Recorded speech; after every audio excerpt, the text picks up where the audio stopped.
ముందుగా CB news వీక్షకులకు నమస్కారం అండి. మన ఛానల్ని ఇంకా సబ్స్క్రైబ్ చేసుకోకపోతే ప్లీజ్ సబ్స్క్రైబ్. నా పేరు ఐలేష్ గౌడ్. ఏ జాతి ఇది? దులియా జాతి. దులియా జాతి. అంటే ఎంత పడుతుంది గేదె ఇప్పుడు మనకు? మనకు 1,05,000 పడుతుంది. 1,05,000. ఎన్ని లీటర్లు పాలు ఇస్తుంది? 14 లీటర్ ఇస్తుంది. పొద్దున 7 లీటర్, పొద్దున 7 లీటర్, 14 లీటర్ పాలు ఇస్తుంది. Okay okay. దానా ఒక 6 కిలోలు ఉంటుంది. పొద్దుగాల సాయంత్రం పొద్దున 6 కిలోలు దానా ఉంటుంది. ఓకే. ఇంకా ఇంకా ఏమి రకాలు ఉన్నాయి ఇక్కడ? ఇదేమో భీమవరం తెచ్చిన. భీమవరం ఎంత ఇది? 1 लाख 1,000. ఎన్ని పాలు ఇస్తుంది ఇది? ఇది 18 లీటర్ ఇస్తుంది. పొద్దుగాల సాయంత్రం 9 లీటర్ ఇస్తుంది. ఏ జాతి? హర్యానా పంజాబ్ అంటారు. పంజాబ్. ఇది ఎంత ఉంటుందన్నా?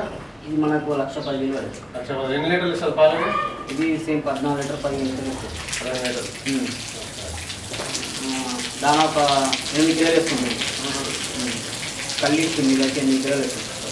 4 కిలోలు. ఈ 5 హర్యానాకి వచ్చినాయి. హర్యానాకి. మొత్తము ఒక్కొక్కటే అదే 1,10,000, 1,15,000 ఇస్తారులో వాడు మనం. మేము చిన్నప్పటి నుండి గేదెల కానీ ఉన్నాం. గేదెల కానీ మధ్యలో ఎక్కువ చేసేసాం. మళ్ళా మీరు ఎప్పటి నుంచి బిజినెస్? చిన్నప్పటి నుంచి చిన్నప్పటి నుండి ఇదే బిజినెస్. ఇప్పుడు 10 సంవత్సరాల నుండి ఇక డెవలప్ చేసి. మీకు ఎన్ని బర్రెలు ఉన్నాయి? 30 జాతుల బర్రెలు ఉన్నాయి. 30 ఉన్నాయి. దూలియా ఉన్నాయి, మన ఆంధ్ర ఉన్నాయి, పంజాబ్ ఉన్నాయి. 3 రకాలు. రోజుకి పొద్దుగాల ఎన్ని లీటర్లు ఇస్తాయి, సాయంత్రం ఎన్ని లీటర్లు ఇస్తాయి పాలు అన్ని కలిపి? పొద్దునకి ఒక కన్నీ అంటే కొన్ని ప్రెగ్నెంట్ కూడా ఉన్నాయి. ఇప్పుడు ఉన్నాయి మాత్రం 150 లీటర్ అవుతున్నాయి. 150 లీటర్ అవుతున్నాయి. ఇప్పుడు మీకు పాలు పోస్తారు కదా డైరీకి, వాళ్ళు మీకు ఎంత ఇస్తారు అమౌంట్ లీటర్కి? మాకు అమౌంట్ ఏం సార్, ఏం లాభం లేదు మాకు. మొత్తం మాకు ఎట్లాంటి మాకు 45 రూపీస్ ఇస్తారు. 45 రూపీస్. మాకు దానా ఖర్చు మస్తు ఎక్కువ అయిపోయింది. దానికే ఎక్కువ అయిపోయింది. ఇక మళ్ళీ పని ఆయన పెట్టుకోవాలంటే 15,000 ఆయనకి ఇవ్వాలి.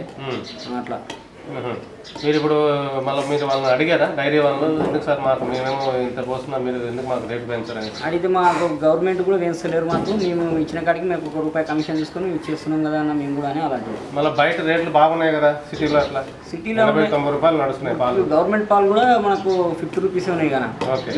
దాన్ని బట్టి మనకి 45 ఇస్తుంది. గవర్నమెంట్ ప్రకారం వీళ్ళు ఇస్తున్నారు. గవర్నమెంట్ బయట వాళ్ళు ప్రైవేట్ వాళ్ళు వేరు. వాళ్ళు మీరు పాలు పిండి పోసేస్తారా? పిండి వాటర్ కలుపుతాం. వాటర్ కలిపితే అలా మాకు మీటర్ చూపించేస్తారు. అప్పుడు తీసుకోవాలి. అప్పుడు తీసుకో 80% తక్కువ వస్తుంది. వాటర్ కలిపితే 80% తక్కువ వస్తుంది. ఇప్పుడు మీరు గౌడ్ గారు, ఇప్పుడు మీరు చిన్నప్పటి నుంచి ఇదే వ్యాపారం చేస్తున్నారు కదా, అయితే మనము ఇప్పుడు ఇన్ని బరువులు మీరు మెయింటైన్ చేస్తున్నారు. దాదాపు 30 బరువులు అనుకున్నాయి కదా, అన్ని రాష్ట్రాల నుంచి తెప్పించి మీరు చేస్తున్నారు కదా చిన్నప్పటి నుంచి. ఇప్పుడు మనము మీలాగా ఇప్పుడు కొంతమంది నిరుద్యోగులు ఉంటారు, ఇప్పుడు జాబ్ చేసుకోలేని వాళ్ళు, నేను బిజినెస్ చేసుకుంటే బాగుంటుంది అనుకునే వాళ్ళు ఉంటారు కదా కొంతమంది. వాళ్ళకి మీరు ఏమన్నా ఇట్లా పెట్టుకుంటే బాగుంటుందా, లేకపోతే ఒక్కొక్కటి 2 ఇట్లా మీరు ఏమైనా సలహాలు చెప్తారా? అంటే ఓన్గా కష్టపడి చేసుకుంటే ఉంది లాభం. ఇక కష్టపడి పనుల మీద పోయి చెప్తే మనకు ఫలితం లేదు అది. అట్లా ఎందుకంటే కష్టపడి అది ఎన్ని లీటర్ ఇస్తుంది, ఎన్ని టైంకి ఎంత దాని అయినా మనకు తెలుస్తుంది. అదే పనులు అయితే వేయగలరు. అలా ఏముంటుంది, చేసుకోవాలి, వెళ్ళిపోవాలి పని, అలా ఉంటుంది. ఇప్పుడు లాభం అంటున్నది కదా, ఇప్పుడు మీకు ఎంతవరకు లాభం ఉంది? ఇప్పుడు ఇక్కడ అంటే మీకు ఎంతవరకు లాభం ఉంది మీకు తెలుస్తుంది కదా? ఏముంటుంది సార్, ఇక మన వీరటోలో చేతి కిందికి మనం బిజినెస్ చేయలేక ఇది మన వరకు. నేను అనేది కూడా అదే, మీలాగే వేరే వాళ్ళు కూడా చాలా మంది ఆలోచిస్తారు కదా. ఇప్పుడు వచ్చే యూత్ ఎలా ఉన్నారంటే, జాబ్ కంటే కూడా ఏదైనా బిజినెస్ చేసుకున్నాము, ఏదైనా వ్యాపారం చేసుకుంటే మనకు బాగుంటాయి కదా లాభ నష్టాలు అని ఆలోచిస్తారు కదా. గవర్నమెంట్ ఏదైనా ఇస్తే మనకు దానివల్ల లాభం. గవర్నమెంట్ అంటే ఏమి ఇవ్వాలి? దానా ఉంటుంది, దానా సబ్సిడీ ఉన్నాయి. సబ్సిడీ దానా వస్తుంది. మళ్ళీ ఒకటి బర్లకు లోన్స్, ఇన్సూరెన్స్లు అవి ఉంటే మనకు జర కొద్దిగా సేఫ్టీ ఉంటుంది. ఇప్పుడు బర్రెలకు డైరీ ఫార్మ్స్ పెట్టుకుంటారు కదా, పెట్టుకుంటామనే వాళ్ళకు సబ్సిడీ తోటి లోన్లు ఇస్తామని ఇప్పుడు చాలా మంది అంటున్నారు. దాని గురించి మీరు ఏమైనా చెప్తారా? ఏమి ఇస్తారు సార్, 1-2 గేదెలు ఇస్తారు అంతే. 20-30 గేదెలకి ఇవ్వలేరు. ఎవరు? 1-2 ఇస్తారు. 1-2 గేదెలకి ఇస్తారు. ఇప్పుడు మా గవర్నమెంట్ హాస్పిటల్ తరఫున కూడా ఇస్తారు. 1 గేదె 2 గేదెలకు ఇవ్వగలుగుతారు. ఈ 30 బర్రెలు అంటే ఇవ్వలేరు. అంటే ఇస్తే కూడా కొద్దిగా ల్యాండ్ ఉండాలంట, ల్యాండ్ ఉంటే ఇస్తారు, మనకేమో ల్యాండ్ లేదుగా. అంటే ఇప్పుడు వాళ్ళకు పేమెంట్ పడాలంటే కనీసం 10 బర్రెల నుంచి స్టార్ట్ చేస్తే ఏం కాదు, 10 బర్రెలు స్టార్ట్ చేయాలి. ఒక 30 బర్రెల వరకు ఉండి మెయింటెనెన్స్ చేసుకుంటే మనకు లాభం కలుగుతుంది.